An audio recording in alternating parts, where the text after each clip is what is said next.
जहां पर हलचल तेज हो रही है, मुख्यमंत्री कौन होगा इसे लेकर एक बड़ी खबर और आ रही है। सूत्रों के हवाले से खबर है, सीएम पद की रेस में सबसे आगे मोदी सरकार के मंत्री अश्विनी वैष्णव है। बीजेपी हाई कमान को ये पसंद है।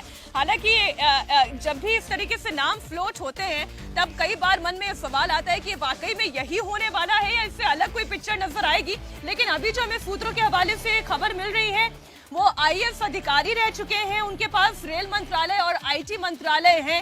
काबिलियत की कोई कमी नहीं है, ब्यूरोक्रेट रहे हैं, इसलिए कामकाज का तरीका वो जानते हैं, डिलीवरी कैसे दी जानी चाहिए वो ये समझते हैं। और बड़ी बात ये है कि अश्विनी वैष्णव की अगर पर्सनालिटी की बात की जाए, उनकी छवि की बात की जाए, बड़ी साफ सुथरी छवि के नेता हैं और हाई कमान के भी करीबी हैं, प्रधानमंत्री मोदी को भी पसंद हैं।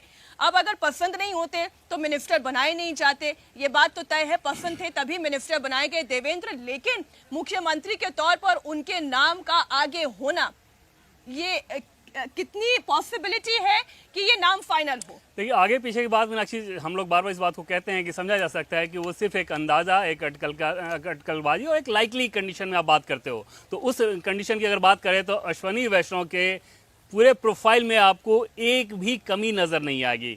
सबसे पहले बात कर लें अगर उनके अपने कास्ट के हिसाब से, तो उस कास्ट के हिसाब से अगर आप बात करें तो वैष्णव जो कि ब्राह्मण होते हैं लेकिन राजस्थान में वो ओबीसी आते हैं, यानी कि राजस्थान के जो वैष्णव ब्राह्मण होते हैं वहाँ ओबीसी कैटेगरी में आते हैं। इसके अलावा गोस्वामी ब्राह्मण भी ओबीसी कैटेगरी में आते हैं। राजपूतों में भी वहाँ पे ऐसी उपजाति है जो कि ओबीसी कैटेगरी में आती है। मुसलमानों में भी ऐसी उपजाति है। तो वहाँ पर राजस्थान में एक दिलचस्प तस्वीर देखने को मिलती है। उड़ीसा में भी ऐसी तस्वीर है, जैसे बीजेपी के नेता हैं डॉक्टर संबित पात्रा, वहाँ वो ओबीसी में आते हैं जबकि मंदिर में पूजा करते हैं। वैष्णव भी मंदिर में पूजा करते हैं।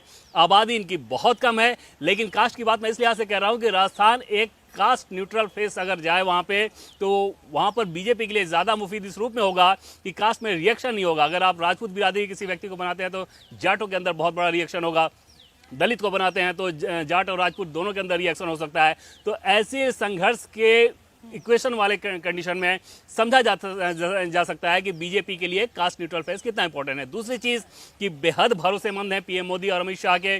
2014 के चुनाव में भी पर्दे के पीछे से ये सक्रिय रहे थे।